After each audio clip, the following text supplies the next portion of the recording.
తిరుపతిలో నిన్న జరిగినటువంటి ప్రమాదంలో సుమారు 6 ప్రాణాలు పోయాయి. ఇది చాలా దురదృష్టకరమైనటువంటి చర్య, దురదృష్టకరమైనటువంటి సంఘటన జరిగింది. ఈ చర్య జరగటానికి పూర్తి బాధ్యత ప్రభుత్వం వహించాల్సి వస్తుంది. తిరుపతి ఈ పుణ్యక్షేత్రంలో వైకుంఠ ఏకాదశి నాడు శ్రీ వెంకటేశ్వర స్వామి వారిని దర్శించుకుంటే సాక్షాత్తు ఆ వైకుంఠంలో వెంకటేశ్వరుని దర్శించినంతగా ఫలితం ఉంటుందని భక్తులందరూ లక్షలాది కోట్లాది మంది భక్తులు మరి రావటం జరుగుతుంది. ఇది కొన్ని వేల సంవత్సరాల నుంచి జరుగుతున్నటువంటి ఆనవాయితీ. కానీ నిన్న జరిగిన సంఘటనలో కేవలం ప్రభుత్వ లోపం వల్ల, అధికారుల వైఫల్యం వల్లే జరిగిందన్నది స్పష్టంగా తెలుస్తుంది.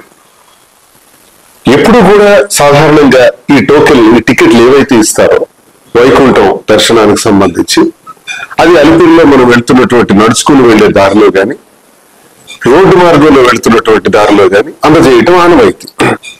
మరి ఈసారి ఏం చేశారు? పార్కుల్లోను, శ్రీనివాసం ప్రాంతాల్లోనూ విపరీతంగా ప్రచారం చేసి అందరికీ దర్శన భాగ్యాన్ని కల్పిస్తామని తెలియజేస్తూ తప్పే లేదు. మరి దర్శన భాగ్యాన్ని కల్పించవలసినటువంటి బాధ్యత మరి ఈ చైర్మన్ గారికి ఉంది. కానీ దానికి తీసుకోవాల్సినటువంటి జాగ్రత్తల్లో మాత్రం వాళ్ళ బాధ్యత పట్ల శ్రీనివాసంలో కానీ పార్కులో కానీ అక్కడ ఒక పార్క్ ప్రదేశం పెట్టి అక్కడ టికెట్లు ఇస్తామని చెప్పి, టోకెన్లు ఇస్తామని చెప్పినప్పుడు లక్షలాది మంది భక్తులు అక్కడికి చేరుకున్నారు. చేరుకున్న సమయంలోనే ఒక 50 సంవత్సరాల వయసు కలిగినటువంటి ఓ మహిళకి నాకు గుండెల్లో నొప్పి వస్తుంది, నేను బయటికి వెళ్తాను అంటే బయటకు విడిచిపెట్టడం జరిగింది. గేట్ తీశారు. ఆ తర్వాత అక్కడ జరిగిన సంఘటన, జనసేన పార్టీకి చెందినటువంటి కొంతమంది లీడర్స్ వచ్చి మా వాళ్ళకి 50 మంది ఉన్నారు, లోపలికి పంపించండి అన్నారు. అప్పుడు ఆ నాయకుల ఒత్తిడికి కాదనలేక అక్కడ ఉన్నటువంటి డిఎస్పీ గారు కానీ, పోలీసులు కానీ ఆ 50 మందిని లోపలికి విడిచిపెట్టడం జరిగింది. ఆ లోపలికి విడిచిపెట్టేటప్పుడు అప్పటికే పార్కులో ఉన్నటువంటి భక్తులు ఆ 50 మంది ఎవరు, వాళ్ళు ఎందుకు వస్తున్నారు, వాళ్ళకి ముందు ఇచ్చేస్తున్నారు టికెట్లు, మాకు వెనక పెట్టారు, మేము చాలా సమయం నుంచి ఇక్కడ వెయిట్ చేస్తున్నాం, మాకు అన్యాయం చేస్తున్నారని ఒక్కసారి రప్చర్ జరిగింది, తోపులాట జరిగింది. గేట్లు తీసివేయటం, ఆ 50 మందికి లోపలికి రప్పించడానికి పోలీసు వారు గేట్లు తీయటం జరిగింది. ఆ సందర్భంలోనే ఈ తోపులాట జరిగింది. ఈ తోపులాటలో దుర్మార్గంగా, అన్యాయంగా చేసినటువంటి నిర్ణయంలో సుమారు 6 ప్రాణాలు కోల్పోయారు. ప్రాణాలు కోల్పోయిన తర్వాత వాళ్ళకి అంబులెన్స్ లో ఆసుపత్రికి పంపించడానికి సుమారు 40 నిమిషాలు వెయిట్ చేయాల్సి వచ్చింది. అంబులెన్స్ ఎంత నిర్లక్ష్యం కనబడుతుందంటే, లక్షలాది మంది భక్తులు వెంకటేశ్వర స్వామిని వైకుంఠ ద్వారం ద్వారా దర్శించుకోవాలనుకునే వచ్చినటువంటి భక్తులకి టోకెన్లు ఇచ్చేటప్పుడు ఎప్పుడూ లేనటువంటి సాంప్రదాయాన్ని ప్రారంభించి ఈ దురదృష్టకరమైనటువంటి సంఘటనకు కారణమయ్యారు. ఇది కేవలం మనం చేసినటువంటి తప్పు. ఇది కేవలం ప్రభుత్వం తాలూకా లోపం, అధికారుల యొక్క లోపం. మరి దీన్ని చాలా సింపుల్ గా తీసుకుంటున్నారు.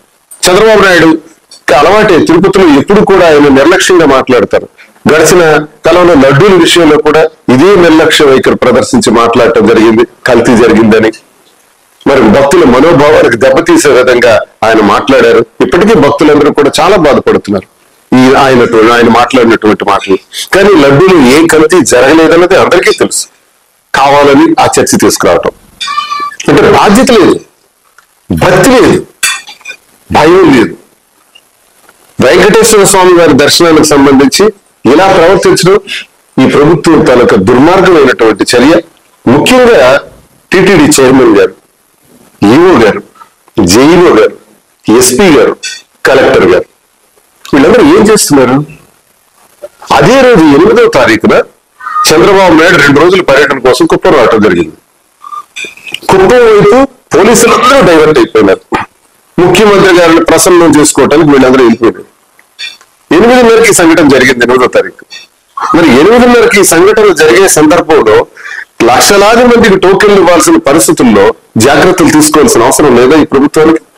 పోలీసు సంఖ్యను ఇంకా పెంచి ఇటువంటి ఇబ్బందులు జరగకుండా చూడాల్సిన బాధ్యత లేదా చైర్మన్ గారికి, ఈఓ గారికి, జేఈఓలకి వీళ్ళందరూ ముఖ్యమంత్రి ఏర్పాట్లలో ఉంటారా? లక్షలాది మంది భక్తులకి అవమానపరుస్తారా? ఈరోజు ప్రాణాలు కోల్పోయేటట్టు చేస్తారా? ఇది చాలా దుర్మార్గమైనటువంటి చర్య. ఈ చర్యలను తీవ్రంగా ఖండిస్తున్నాం. ఏదేమైనప్పటికీ మరణించిన కుటుంబాలు చాలా దురదృష్టకరం. మేమందరం బాధపడుతూ ఆ వెంకటేశ్వర స్వామి ఆ ఆత్మలకు శాంతి చేకూర్చాలని, ఆ కుటుంబాలకు సాంత్వన చేకూర్చాలని ఆ వెంకటేశ్వర స్వామిని కోరుకుంటున్నాం. ఇది కేవలం మానవ తప్పిదంగా జరిగినటువంటి ఈ తప్పునిది. కాబట్టి ఇటువంటి చర్యలు ఇటువంటి పరిస్థితులు మళ్ళీ రాకూడదని నేను ప్రభుత్వాన్ని కోరుకుంటున్నాను. జరిగిన సంఘటనకి విచారించాల్సింది పోయి, క్షమాపణలు చెప్పాల్సింది పోయి, ఇది వైసీపీ తప్పిదం అని అంటారు. ప్రతిదానికి వైసీపీ తప్పిదమే, ప్రతి మాటకి వైసీపీ తప్పిదమే. అరే మీ గవర్నమెంట్ వచ్చి 6 నెలలు అయింది, చైర్మన్ ఏర్పాటు 2 నెలలు అయింది, బోర్డు అంతా రెడీ అయింది, ఇంకా ఇంకా ఇంకా వైసీపీ తప్పిదమా? వైకుంఠ ఏకాదశి నాడు 10 రోజులు ఎందుకు పెట్టాలి అంటాడు చంద్రబాబు నాయుడు. ఏ తప్ప? 10 రోజులు ప్రజలు భక్తులు దర్శించుకుంటే వైకుంఠ ద్వారాన్ని, ఇది నేరమా? అదే నేరం. 10 రోజులు పెట్టడం వల్ల ఈ ప్రమాదం జరిగిందా? నిజంగా అదే కారణం. ఏంటంటే దుర్మార్గమైన మాట్లాడితే మళ్ళీ డైవర్షన్ పాలిటిక్స్. వైసీపీ కారణం వల్ల ఇది జరిగిందని చెప్పుకోవటానికి. ఇది ప్రజలందరికీ తెలుసు. వెంకటేశ్వర స్వామి ముందు ఇలాంటి నాటకాలు ఆడటం, ఇలాంటి అబద్ధాలు మాట్లాడటం, ఇలాంటి అతి ప్రవర్తించటం, దీనివల్ల తప్పకుండా మనకి స్వామి తాలూకా ఆగ్రహానికి గురికాక తప్పదని నేను చంద్రబాబు నాయుడు చేస్తున్నటువంటి దుశ్చర్యల్ని మళ్ళీ ఒకసారి గుర్తు చేస్తున్నాను, తెలియజేస్తున్నాను.